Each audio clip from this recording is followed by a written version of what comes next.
Lafim-baovao afa-tanteraka indray kosa mpivarotra iray nanangana toeram-pivarotana amin'ny toerana na ihany koa ny lalana fandehanan'ny mpandeha tongotra eny Soarano sy ireo mpivarotra amoron-dalana eny toerana no mifanolana amin'izao fotoana izao efa volana izao.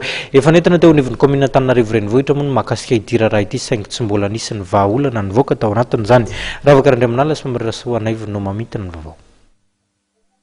Roa volana no efa nanomboka nisy ny mifanolana teo amin'ireo mpivarotra amoron-dalana manamora ny tiarabe manoloana ny sekoly EPP Soarano ity sy ny tompon'ny toeram-pivarotana iray miorina eo ambony trottoir eo amin'ity lalana ity ihany.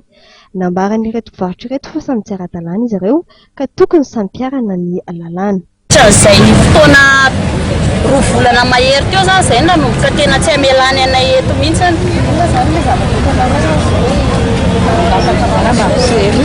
Etanay zany mangataka ny analana an'io raha samy tsy ara-dalàna daholo ihany na izay na izy dia tokony samy miala fa tsy asiana ny hoe izy be vola dia anaovana trano vy manara-penitra izay kokoa raha ohatra azo hivarotana ohatr'izay dia mbo afaka manangotangona be mitambatambatra izay dia anao patente afaka hivarotana ny amoron-dalana dia mbo afaka manao an'izay koa izay raha ohatra azo atao.